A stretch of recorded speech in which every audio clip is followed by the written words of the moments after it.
Just filed for divorce on WW in a fair fog, scared. I can't believe I've gotten to this point in my marriage already. A month ago, I would have never imagined anything like this happening.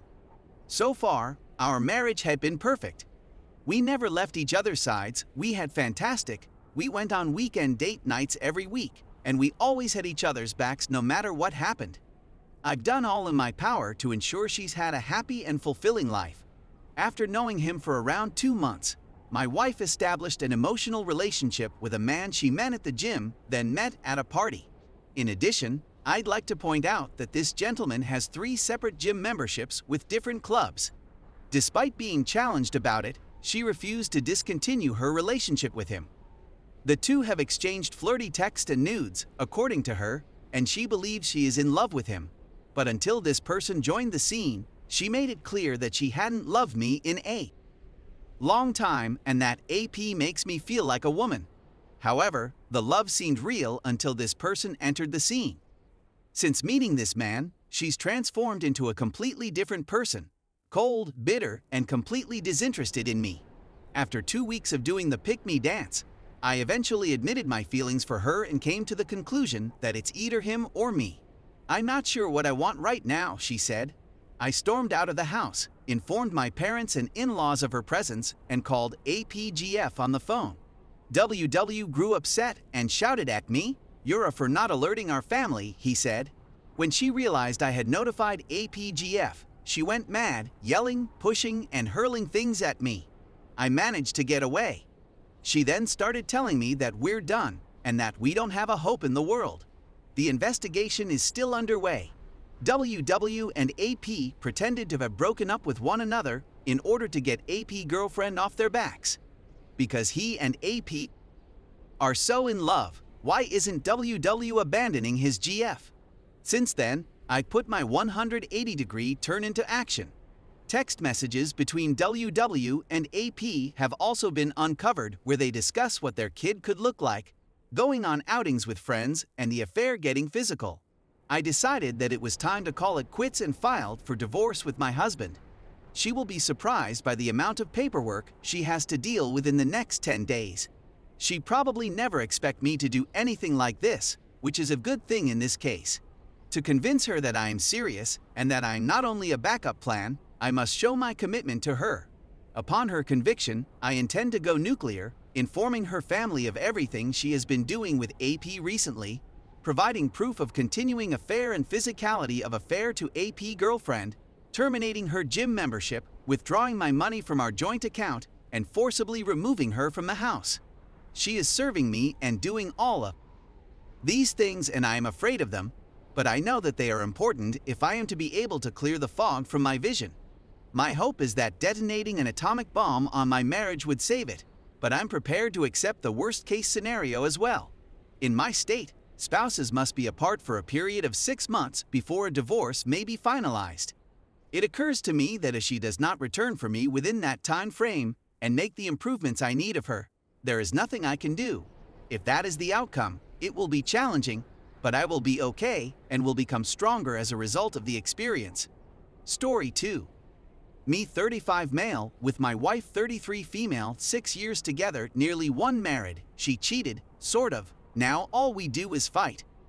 So I'm searching for advice from all of you nice internet strangers. Will you please help me?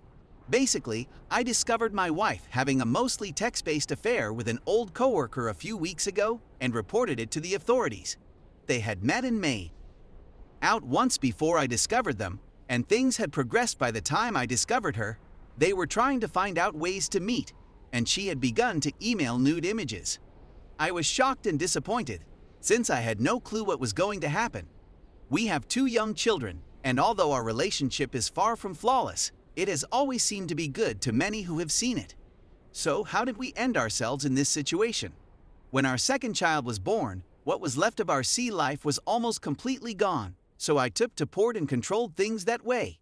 She didn't like me for it, but we were both so in love with one another that we never brought it up. We were also consuming too much alcohol. Then there's this one guy who makes her feel special, and well, he's just. When I caught up with her, she lied about everything, which made me a complete lunatic. When I lost trust in her, I couldn't stop myself from reading all of her texts, emails, Google Drive, and so on. She understood at first, but as my faith in her waned, I couldn't stop myself and kept checking. As a consequence, the first bought conflicts were fought. This all started a few weeks ago, and since then, things have only gotten worse and worse. Our treatment sessions began, and the first session was outstanding. The brawls, on the other hand, became worse. We had practically quit drinking, but on Friday night, we indulged in a few drinks, got into a brawl with the police, and ended up back at our place. To be clear, there was nothing physical between us. I have never and would never touch her in that fashion, but it was clearly upsetting enough to need a written account. I slept with her parents the night before, and she had stayed with them the night before that. During the day, we're kind to one another for the sake of the children, and when the children have gone to bed, we're absolutely respectful to one another, but we're no longer sharing a bed. This is quite tough for me. But I understand that she demands it, so I'm doing everything I can to comply. We have another therapy session scheduled for tomorrow, and she has said that she is still willing to attempt to resolve the situation, but that I should be prepared for what will happen if we are unable to do so. I can't imagine my life without her, and I hope and pray that it never comes to that. What I'm actually asking is, what should I do in this situation?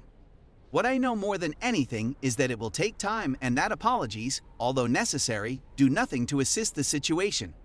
The previous disagreement has convinced me that I will no longer consume alcoholic beverages.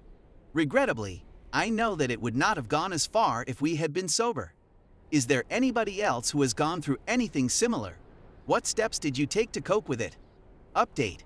This post since, although I didn't want to go into detail about why the police were called, it wouldn't be fair of me not to include some elements that illustrate how my wife is now feeling, so here we go. After a few drinks and a movie on Friday night, things were going swimmingly until we hit this sour point that has been occurring whenever we drink, and hence stopped, at which point a fight erupted, the details of which I am not sure I remember. I do recall yelling some awful things at her, following which she escorted me out of the room and into the hallway. I left for a few minutes, called a few of friends to see if they could help me find a place to stay, but no one answered, so I had the brilliant idea to go have a drink and come back. Because the bedroom door was still locked, I had to step outside and enter via the open window. As soon as she took my drink away, things went from bad to worse when she sent me out of the bedroom again, and I lost my cool completely. This is the next thing I remember, and I have no idea why I did it at this point. The best thing I could have done was go sit on the sofa with her and wait till the morning when we could have worked everything out and everything would have been so much better. But instead, I smashed the door down. A neighbor had already dialed 911 when my wife ran outside, obviously and justifiably afraid. I suppose I should clarify that I had, for some reason, taken her phone. The seriousness of the situation hit me hard at the moment, and I was overcome with sadness. It was at this time that I handed her phone over to a neighbor and waited on the porch waiting for the police to arrive. There were no arrests made, I did not hit her, and I have no intention of ever hurting her again. But it was a horrible thing that I had done to her. That the kids didn't wake up was a blessing in disguise. 2 days later, I'm still feeling lousy, and she's enraged, afraid, and who knows what other emotions she's going through.